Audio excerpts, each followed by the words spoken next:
Hello everyone, this is a quick look round the house again. I've been in France for a month, so I'm not going to take you around the whole house. I'm just going to show you the bits that have changed since last time. We're starting off in the saloon or salon. In here, I was going to say not a lot's changed, but we have painted the windows inside and out. Only the opening bits, not the frame, they need a bit more work. And I've also repaired the broken pane of glass that was in the top of this curved window. So we've only got a couple of panes left to go to fix all the glass.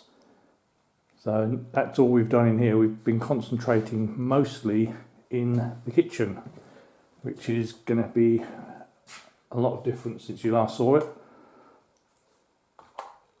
The walls in here have been insulated with 25 layer foil insulation and plasterboarded over. I've also started building the kitchen cupboards.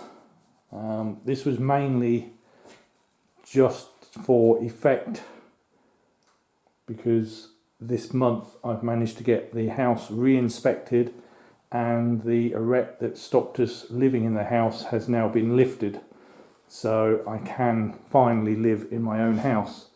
I still have to do the ceiling, but that's going to go up as soon as I put a hole through the wall for the cooker vent. I've measured the walls, they are 50 centimetres thick, so that's going to take some cutting of a 100mm hole through there. I've also changed some of the electrics so they're no longer surface mounted on the walls that I've insulated. I've put a couple of extra points in. I've had to move some of the worktop round so that I could get the corner cupboard in. There's a socket above and below that for the dishwasher, which you can see there. This window in the kitchen, the big window, which we like, because French windows all open inwards, it was going to prevent us from putting worktop across here, or we weren't going to be able to open the windows. So what I've done is I've actually cut the windows down, and as you can see the bottom panes now stay in position and the top windows open over the top of what will be the worktop. This seems to be the ideal solution. It means we can still open the window, have the lovely fresh air in, and still have worktop across. And a quick look out in the garden. As you can see, I haven't cut the grass in that bit. Those nettles are over the top of my head, and they can stay there because I've not been worried too much. The rest of the grass has been cut a couple of times. It doesn't look too bad out there. So that's in the kitchen. Patch on the wall there where I knocked some tiles off. They seem to have been stuck onto the bare brick and then plastered round, so that's going to take a little bit of replastering to get rid of the hole. We'll go into the utility room. The only thing that's changed in here is the fact that the electrician has finished with the fuse board, and I now have a nice lot of fuses all labelled up with pictures, and thankfully with pictures so I know what I'm looking at, and that I've got the paperwork to prove it's been done properly. The rep man was very happy with that. This is the only window in the house that's still got a crack in it. It's a crack in the top curved pane.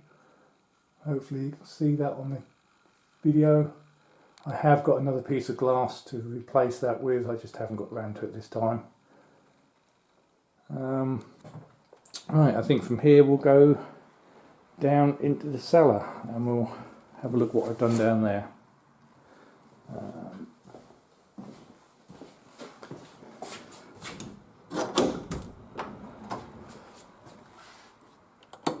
the first thing to notice is I've now got a light at the top of the stairs as well. There's another LED one. It means that the top of the stairs is not in darkness. And down in the cellar I've rewired all the lights and I've put 2 light switches in. So I have a light switch for that room and a light switch for that room, so I don't have to turn all the lights on in one go. So this is the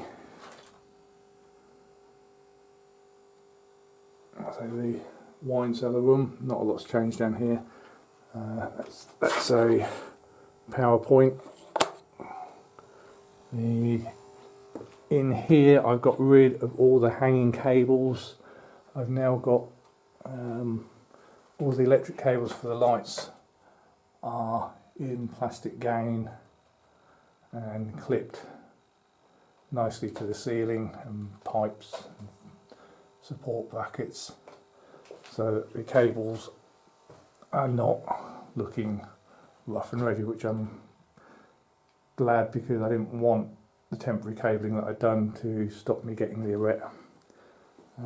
Over here, this coil of gain which goes up through the ceiling, that joins one of the sockets in the kitchen. That's going to be a feed for the centre island that we've got coming. Consequence of insulating the kitchen was that I had to redo the copper pipe, the water feed, because it was going up through the wall and it was going to be in the way. So I've had to run a new piece of copper pipe. It was a horrible piece of cast iron pipe joining copper.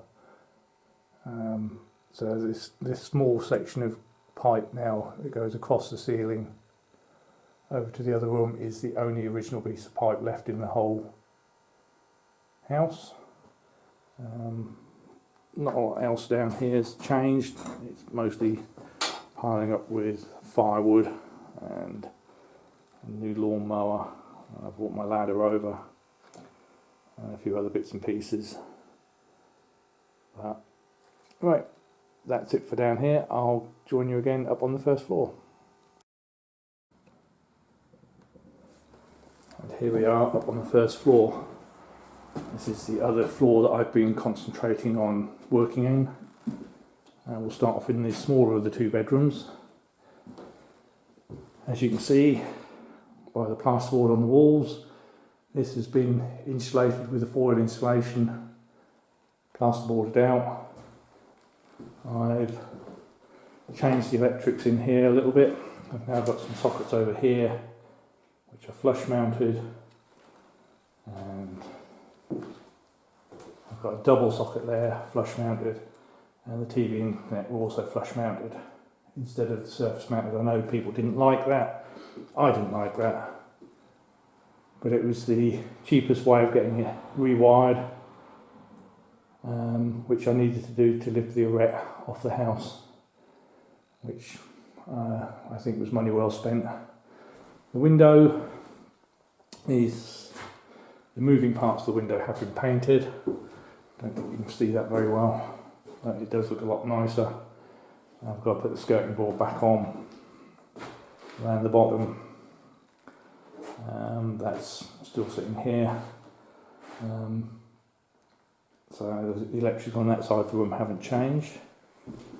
Moving into the main bedroom, again I've insulated the outside wall and boarded it. I've got a bit more to do. This window has been completely reglazed and painted. Not very well, that was me. I need to clean up my paint. The window had to be reglazed because it was sticking, and I took it out to adjust, to shave a bit off the bottom where it was sticking, and I managed to break 2 of the panes of glass in the window, which is not surprising. It was 120 years old and it was only 2 millimeters thick, so the glass was pretty brittle. decided to change all the panes of glass for 4mm thick. I know it's still only single glazed and it's not as good as having double glazed, but at least I can now open the window and not be worried that the glass is going to break. So that's nice. We've also painted this window, the opening parts again, not the frame. The frame needs a lot of work on this one because it was rotten at the bottom. This little corner piece, or this little, we call it the bump out, this has got to be insulated, but I've still got a hole in the render outside which I need to fix where water's coming in up there.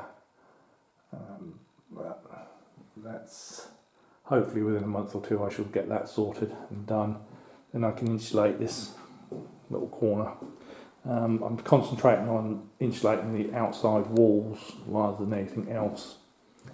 And the insulation that I'm using, like I said, is this stuff. It's 25 layers of foil and I was going to say fluff or insulating material. It's only 5mm thick, but it has the insulating properties of 240mm of fiberglass, so that's pretty impressive. And with the remainder of one of the rolls, I've decided to insulate the other outside wall in the bathroom on here on the first floor. That's just got done. I've run out of time now to plasterboard it. I have plasterboarded the pipes and cable in the corner, so that looks a bit neater. Next time I'm over, half a dozen sheets of plasterboard and that will be done. The other thing in here that I've now finally done is I've set the shower tray into a bed of cement and connected up the drain, so once we can decide on some tiles now, I can go ahead and tile the shower and then fix the actual shower attachment to the pipes coming out of the wall. And once we get hot water, then we'll be able to have a nice hot shower in our bathroom. And that's it. That's all that I've done in the month that I've been over here. Just insulated lots of walls, it seems. I did buy a lawnmower and a strimmer, and I have cut the grass a couple of times, so that's looking a little bit nicer down there. There was a net tied to one of the trees down by the stream, which I've now removed, so that's nice as well. And yeah, that's pretty much it. I've got to nip back to the UK now for a couple of weeks, just to finalise some things to bring over on a quick day trip at the end of the month, and then I'll be back a couple of weeks after that to carry on, and possibly it will be our final move over to France, and we'll be living in this house now that we can. So, and then updates should be a little bit more frequent. I need to get the internet provided here, because uploading videos to YouTube via mobile data is a bit expensive and slow. So once I get internet here, I'll be able to upload videos on a much more regular basis. Hopefully it won't take too long to get a telephone connection, but this is France, you never know, it could take months. Anyway, I'll see you next time. Bye.